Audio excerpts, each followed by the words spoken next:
เป็นอะไรสิได้ไปซอยผู้สาวครั้งแรก ลองก่อน ลองก็เคยไปบ่นี่ บ่ โอ้ยบ่จักก็ชวนผู้สาวบ้านนี่ ยังครั้งแรกนี่แหละ ครั้ สิ งแร ได้ ก ไป เลย โดย สายเติบได้น้องเอ้ย ใกล้บ่ สายเติบทางก็ยากเนาะ โดยสิถ่ายบางช่วงก็ซื้ออันนี้ก็สิหยุดแล้วเพราะว่าเขาได้ถ่ายแล้ว จับดีๆเด้อ สบายดีเด้อน้อง ไปดี ๆสบายดีเด้อ รุย โดยสบายดี สบายดีน้องฝน สบายดี บ่เห็นตอนสบายดีบ่เห็นนี่ เฮ้ยเด้อ ที่แรกเสียใหญ่ไว้น้องเดิม น้องเดิมมากินเด้ เอาก็กินนั่นเลยเฮ้ยลืมมามีดมาเนาะธรรมชาติพี่น้องเอ้ยธรรมชาติบ้านเฮานี่ที่แหละสีเข้มๆนั่นนึงบ่ว่ากันเด้อมือกับล่างตั้งแต่เมื่อคืนนี่แหละ ดังยังไงกันเด้ถ้าเอาลายบ่นมนี่ ในลายเนี่ยผู้สาวขาดนมป๊อปพอแล้วโอ้โห ส่วนเป็นนำการพนังนี่นี่ก็เป็นเบื้องหลังเลยของบ่าวเตียงทองพนังนะเบิ่งอย่างห่างๆนะ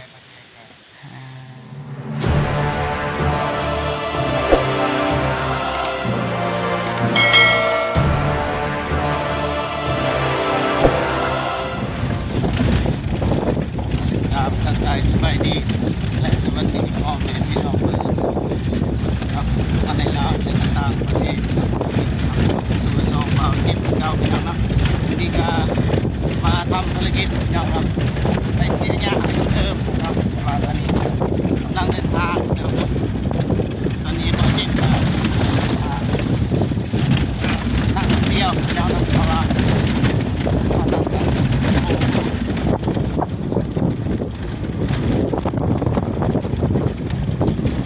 เดินทางกำลังเดินทาง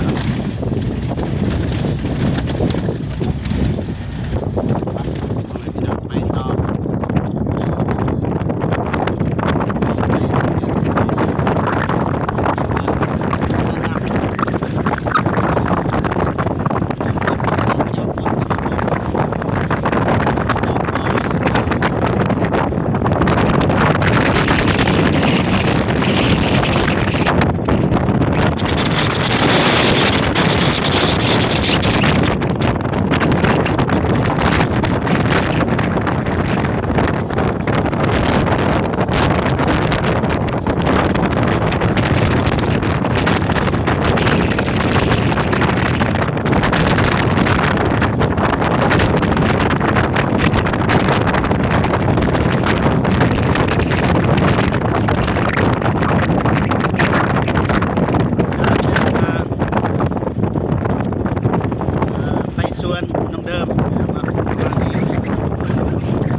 แต่ว่ารถอายเพิ่นไปได้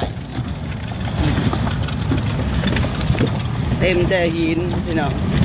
หินบางใหญ่เลยไปกันต่อ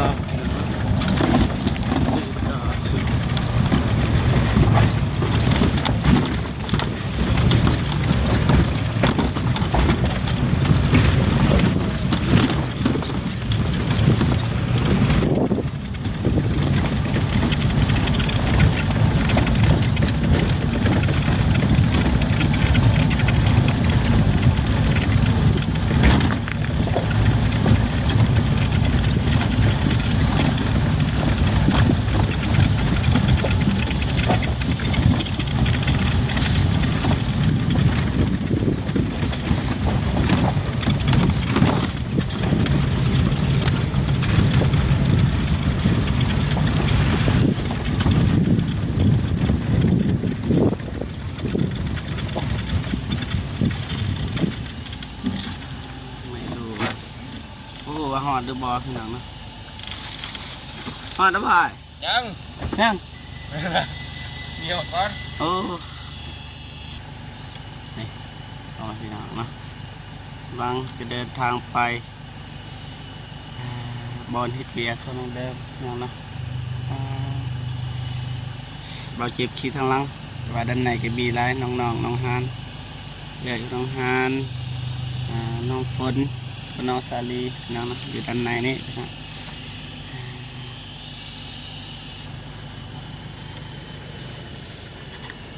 สวัสดีเด้อเด้อ สวัสดี เด้อ เป็นอะไรที่ได้ไปช่วยผู้สาวครั้งแรก ลองก่อน แล้วก็เคยไปอยู่บ่นี่ บ่ โอ้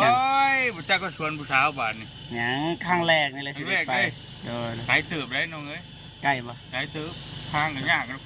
เด้อสิถ่ายบางช่วงก็ซื้ออันนี้ก็สิหยุดแล้วเพราะว่าเขาได้ถ่ายแล้ว จับดีๆเด้อ โดย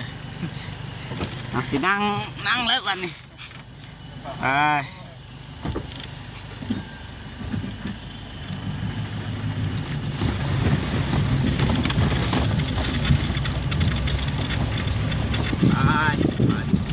เดินทางต่อ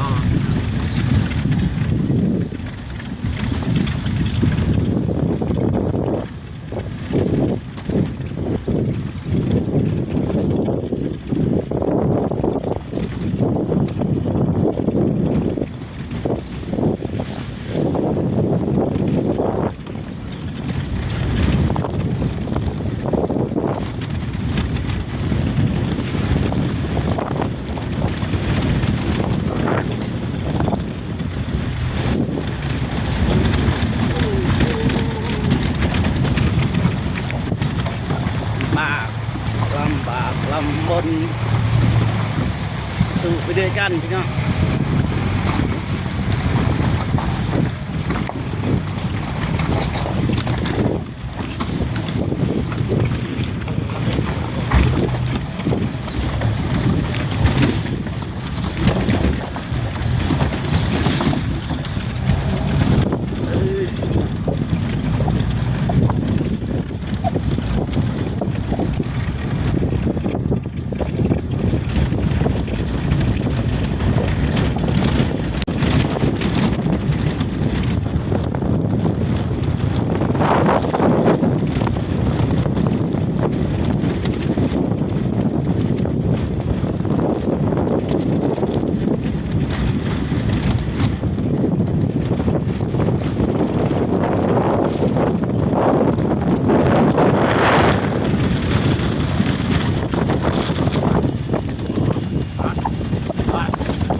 แล้ว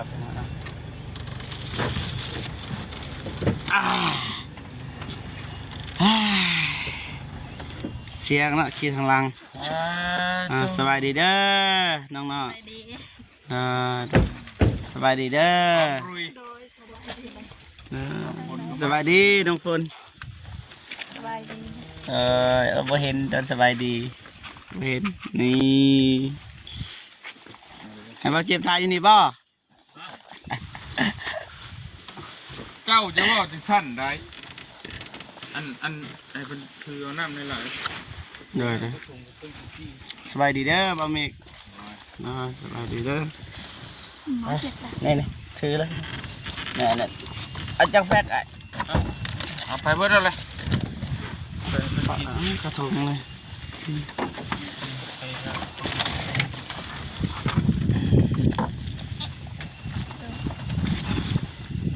ไป ลุย ลุย ลุยกันเลย ไก่เนาะไอ้เนาะ ฮะไก่บ่ ไก่ สู้บ่ล่ะ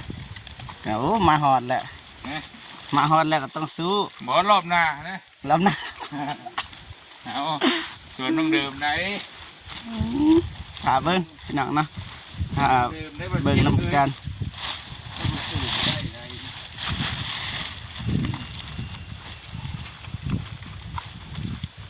เบาเมฆเบื้องหน้าเบาเจ็บเบื้องหลัง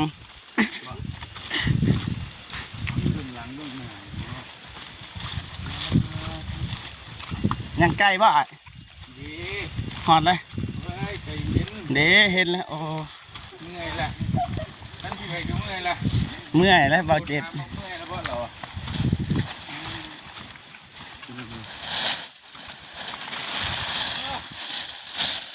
หืม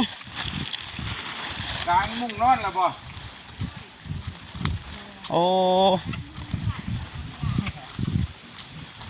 เย็นกลางมุ้งให้อีกที่ดีแท้ ป้าน้องเดิมไปเลยไปพูดแล้วน้องเดิม น้องเดิมน้องเดิมสุดที่รักไปแล้ว เออทางเขาอยู่แท้ละบาทนี่อันนี้ประตูลับ ประตูลับมุดเอา หันมุดมุดเลย สบายดีเด้อพอเด้อเด้อโอ้ยานนี่ ประตูสบายดี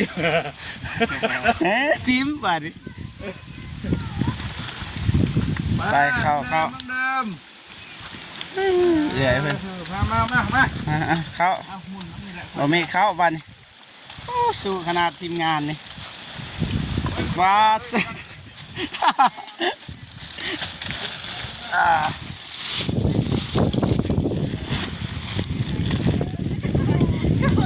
้าวเท่านี้เสียหยาเลยทำเขามาสายเลยแล้วเบิดเลยนี่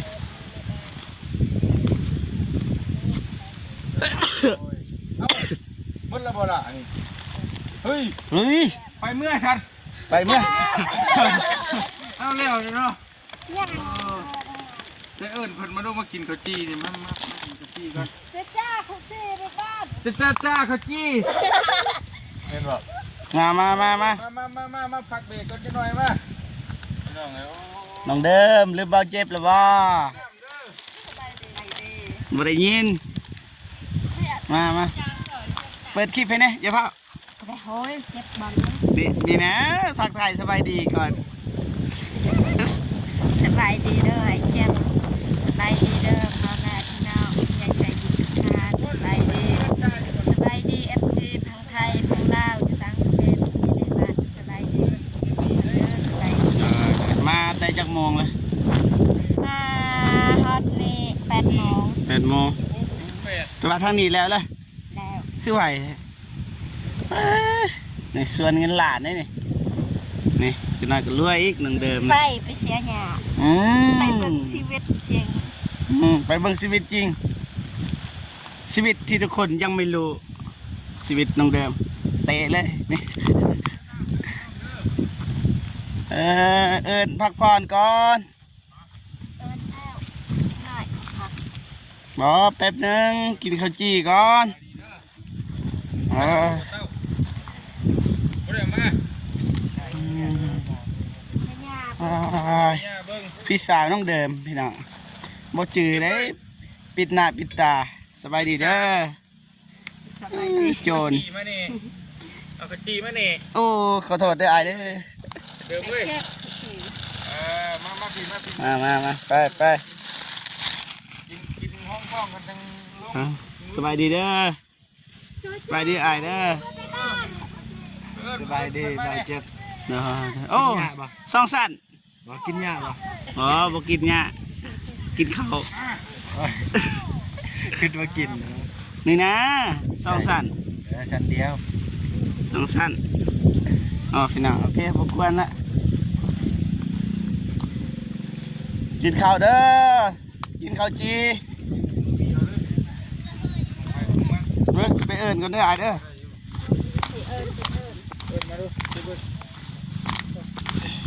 ไปสองมือแล้วพี่น้องนะสองมือสิว่ามือเดียวก็บ่ส่งสิแล้วพี่น้องไปพักก่อนผู้บ่าวผู้แววครบเลยอย่างนี้เนาะจ้ะสบายดีเด้อไปพักผ่อนก่อนกินข้าวจีไปจะจ่าเอ้ยว่า แล้วจะตาชอบ ไปกินก่อนมาสบายดีเด้อทางนี้เด้อผู้สาวอายกล่องพี่น้องเด้สบายดีเด้อไหวเด้นี่คนดังสบายดีนี่น้องผู้นี้แหละยืนก่อนสิทำปลดหมวกก่อนไม่เห็นหน้าไปปลดก่อนผู้นี้แหละพี่น้องเนาะเห็นให้ทุกคนมีน้ำตาเนี่ยในคลิป TikTok บ่เจ็บเต็มมีแต่คนให้คนเป็นห่วงและเพราะว่าพ่อแม่เราบ่มีพ่อก็ตายปะตั้งแต่น้อยเพิ่นแหละแล้วก็แม่เพิ่นก็สร้างครอบครัวใหม่พี่น้องเนาะนี่แหละสู้ๆเด้อสบายดีเด้อสบายดี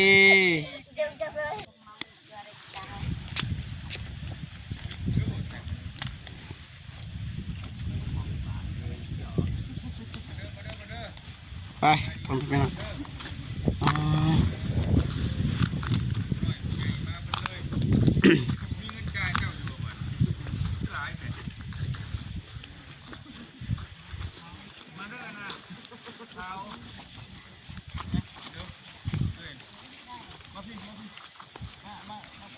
มาพาหมูพาพวกกินก่อน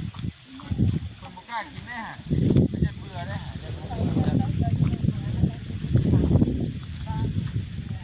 เบื้องหลังพี่น้องอันเบื้องหน้าอันนี้เบื้องหลัง บอกกินก่อนไว้บ่ไว้กับบ่แล้วกับบ่พาเมื่อเรามื้อนี้น่ะต้องเลี้ยวมาเอาเด้อมือไผมือมันเด้อเอาแม่เดี๋ยว ไปเอาไปหับเด้อ ทั้งปลาเปื่อนเตย นี่น้ำยายมูน้ำ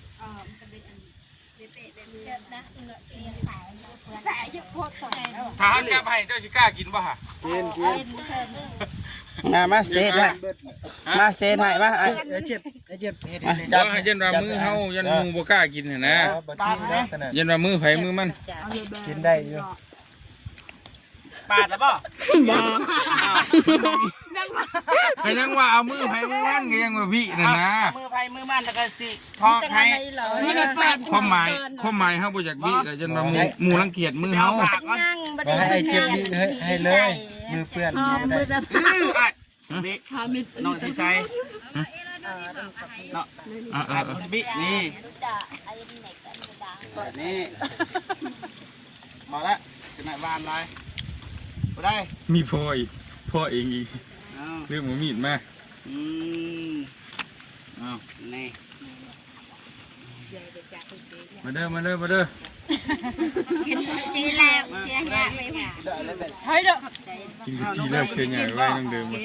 น้องเดิมมากินเลย เอาก็กินนั่นเลยเฮ้ยลืมมามีดมาเนาะ และธรรมศาสตร์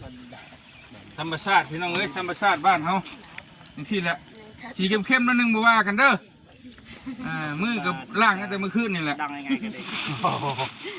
เดี๋ยวดังกู ว้า ดั ว ง แล้ว ไง ก็ผมน้ำอยู่ได้พี่น้องเอ้ย มาหดคนได้เหรียญ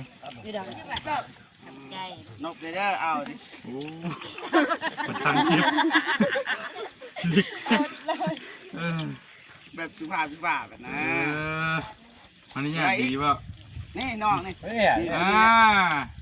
น้องเบียงแก้ว แก้ว เก่งขนาดเว้ยกินลูกกินหันเตะเด็กเลยหันเมาไม่ไหลนั่ง ด่าเนื้อมันแรงอยู่เนี่ย มาได้อีกบ้านนี่ เฮ้ย แต่มันเจ็ดก็จะจ่ายเชิงเลยคือเราหามเธอแจงมันหนำเคยจะมาจากขันใจ ใช่ เออ เล็กเด้อ เด็กน้อยเฮ้ยน้ำเด้อพี่น้องเด้อเจ้าคนถ้ากินข้าวเช้าก็มีไปจ้ะมีป่ะ มาทำหัดเรียนแถวสุภาพเด้อมาคุณทอง ห้องท้องกันได้ผมมีหิ้งได้ ไป เจ๋งเลย พ่อหรือว่า ฮะนมฮะ นี่บ่โอเค โอ้พูดสองอันผม เตะไก่เจ็บ ผมมีสามตรง ว่าเอ๊ะเราไหนก็จืด มาไม่ล่ะเอ้ยมาไหมนะ ไอ้ อ้าวอายยังกระกระเดียดเลยให้เบื้องหน้าในกว่า ไอ้ไผ เห็นว่ากระได ไอ้ไผ ว่าถูกเฮ็ดตามกูไม่เด้อ แม่แม่ โคตรโคตรอายมาไม่พรายบุอีมาเบิ้ลได้เด้อพูดสองอัน แบบลาย ได้ พอแล้วจะนัดเบาหวาน โอ้ยเอ้ยโอ้ โอ้ย ยยังอีกดิมีลูกนี่ เอาบอลเด็กเอาก่อน มาหดเนี่ย คนเท่า สิเบิด ปะเท่าปะเท่า สิเบิดจะได้ไอ้เด้อ เบิ้ลเลยเบิ้ลเลยใส่ลายก็ได้สอกจุกๆใช่พูดนะพูด ไผเป็นคนแกะ ใส่เกะ นี่เจาะนี่ โอ้ผิดอีกไอ้เหี้ยตัวก็จะใส่ลายเลยพ่อเห็นว่าเจ้าหูใหญ่ก็ที่สอกจุกๆเลยโอ้ยเลย บ้านยาวกว่า บ้า ง่ายไปบ้าน แต่โลดนี่กล่องนึงพอดีเลย พอดีเลย พอดี ได้บ้านพระเท่า พระเจ้าเอาผู้ใดบุอีมาเบิ้ลเลยเด้อ โอ้คิดว่าคนชี้แต้มให้เลยครับ เป็นฝ่ายกันเลย ขุดคู หายนะ มันเดาะอีแห่ยังไง บ่เจ็บสนิว ซื้อมาเองปั๊บ เอาเมื่อกี้มันมิดดาบเลย มันไม่แต่ดังอาโดนเราโผล่ขึ้น โอ้จะได้เลยไอ้ โอ้ ไม่กอด โอ้ยธรรมชาติบ้านเฮาพี่น้องเอ้ยลูกทุ่ง ถ้าเอาลายบ่นมนี่ ในลายในผู้สาวขาดนมป๊อบพอแล้วโอ้มันโอ้ยเห็นว่ากันนะ กะลีเอาแล้วบ่เอาเลย เป็นวัดจนได้เฮ้ยแม่เฮ้ยไผ่บุอีมาเอาอีกเด้อไอ้บุหารฮะอิ่มแล้ว โดย ผู้ใช่ไอ้ เห็นแล้ว เอาอีกนะเอาอีกนะ เอามีกันเลย ใช่เลย แล้วจะกินกันน้ำลาย เอ๊ะได้ไงใช่ ตะกล้องเอามาตะกล้องคนน่ะตะกล้องดูสิไอ้ดินั่นเช้า อากูบันหนอมไอ้กัน บ่ใส่นมหน่อยนึง แค่นี้เราเบิ่งมาเจ็บใส่นุ่มเราย่าน เราเป็นไอ้ เต็มห้างขาดก็หวานว่าทัวร์บริขาดนะ ขาดนะ เออบ อสเจ็บพอแล้วแต่ว่าให้คนอื่นนะ อ๋อ เพิ่มความหวานในคนอื่นเออ เอาเรือล้นละ พอแล้วยันเป็นวัดนะอีหล่าเอ้ยเอาบ่ลูกเอาไม่ลูก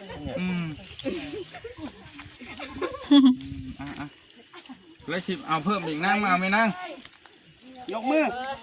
เวียงแก้ว ยังบ่ เวียงแก้ว เวียงแก้ว ยังเสือแล้วมันจะ เนี่ยแล้วมันยังอยู่จานเด็กอ่ะเสีย น้ำจะอยู่ใจเองนะ ตะลี่เอามา จ๋าเดี๋ยววงเสือ กินลายเลยเฮ็ดไปไว้เด้มันกินท้องเลยกินข้าวเลยน้ำเด้อน้ำเด้อ หน้ามาแก้วเด้อมาไหม ปันกันนี่แหละสีแดงจะตุกมันก็บ่ พอ เอาบ่ มันชาปลายทุกผู้อ่ะเอาดูนะเจ้าของบ้านดูอีกใครเอาอีกมาไหมนะอีละมาเอาเบิ้ลสองอันเลยจะได้มีแห้งเอาบ่อยู่กุ๊กไม้ผมเอาไหมล่ะฮะ มันใหญ่หิว มาแม่จะได้มีแห้งเฮ็ดช่างคนคือกันน่ะ น้ำไม่เป็นจ๋า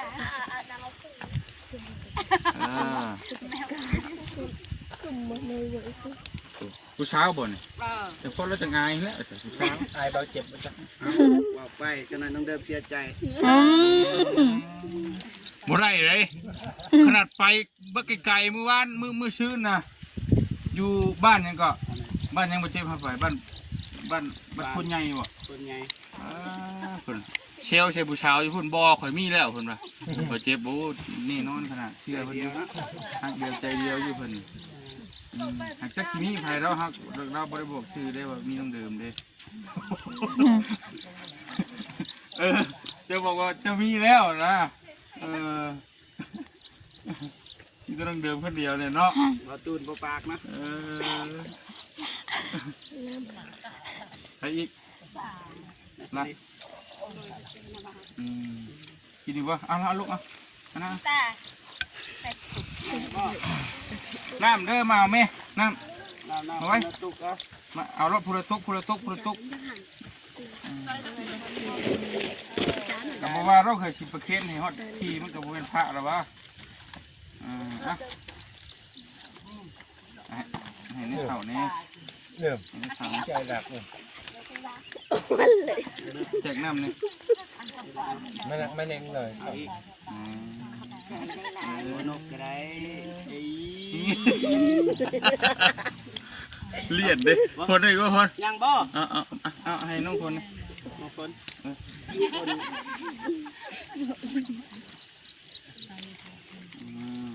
ใส่ว่าน้องคน น้องฝนคนสวยหาน้ำบ่หาพอแล้วไปเช้าอีกพี่น้องพอแล้วบ่ เด้ผู้บ่าว พอแล้วผู้บ่าวเอาแน่บ้านนะเจ้ากิน เนาะกินงานหากินน้ำลังกัน โอเคเอาพี่น้องเลยข้ามีละบ้านน้ำด้วยน้ำอะไรเอาน้ำคนละตุกโดยฮัลโหล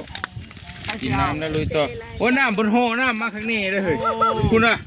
เอาน้ำมาข้างนี้เอาเข่ามาเพิ่ม ลอยดิ โอ้เรนอนแท้นี่ น้องพล คือดีแท้เอาเข่ามาเองครับ ไปสิเอาน้ำนี่ เอาละคือดีแท้เจ้า พ่อว่า ฮะ ละตุก กับคนละตุกหันแหล้วพอ ละตุกรถมาเอา บ่พ่อก็กินน้ำกันเจ้าบ้าน เขาบอก นะพ่ออยู่ดอก เจ็บไปเด้อบอกตกบอก บ่พ่อกะเฮาก็บ่ต้องกิน น้องพลก็มีเลยดิ น้องคนก็มีน้ำเนาะเอาน้ำมากินไปท่านได้นะได้ละ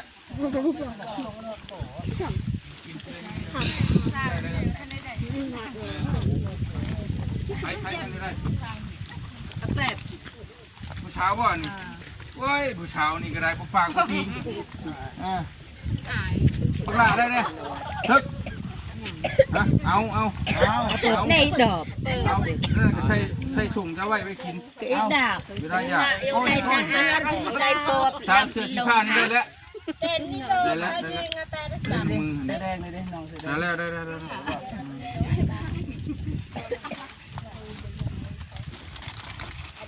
เนมปอกหมวก อิ่มอยู่เนาะ อิ่ม อิ่มยา ไป แล้ว ค สา ดี มัน ก็เริ่ม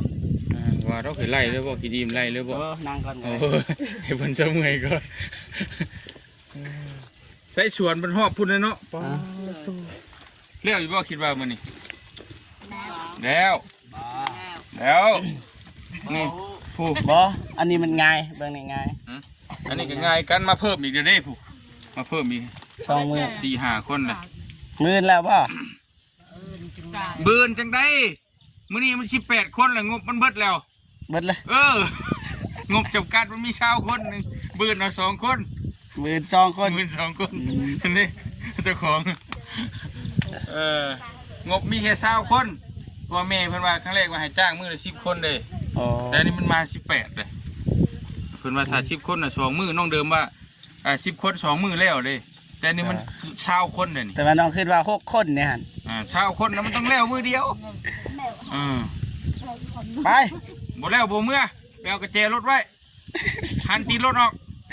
บ่แล้วบ่พาเมื่อ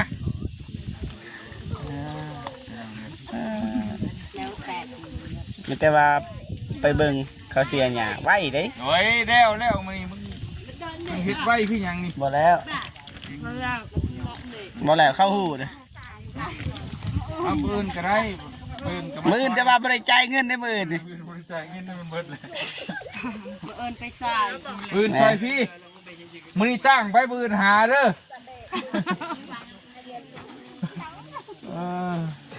เนาะ ไปเอาไปนักเบิ่งทางนี้อีกก่อนเบิ่งวิธีเสียหญ้านี่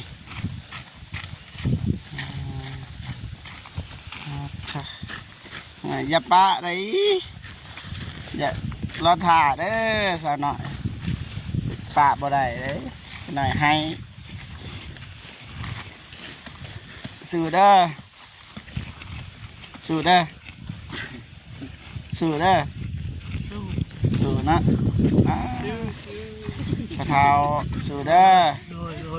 ชั่วครับสบายเท่าเก็บ บ่สบายแต่ยังมาได้เนาะนี่สบายดีน้องบางหลักสบายดีเด้อผู้สาวบ่อยากถ่ายดุนนะผู้สาวฉะนั้นต้องเดิมเห็นพี่น้องนะ เกิดเล่นมัดกอยไปตักน้ำมัดลายได้หลายบาทใจได้ตา สู้เด้อหัวไปสู้เด้อเด้อ จ่าเอ้ยสู่ใจ เอ้ย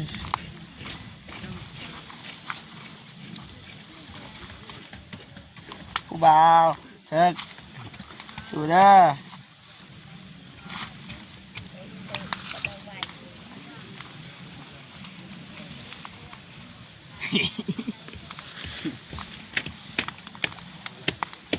สู้เด้อสู้เด้อน้องเด้อสบายดีน้องฮาน สบายดี เสียสู้เด้อ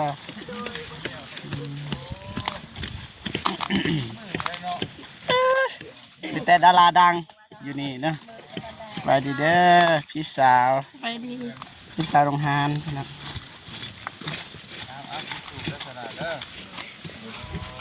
น้องฝนสบายดีเด้อน้องสาลี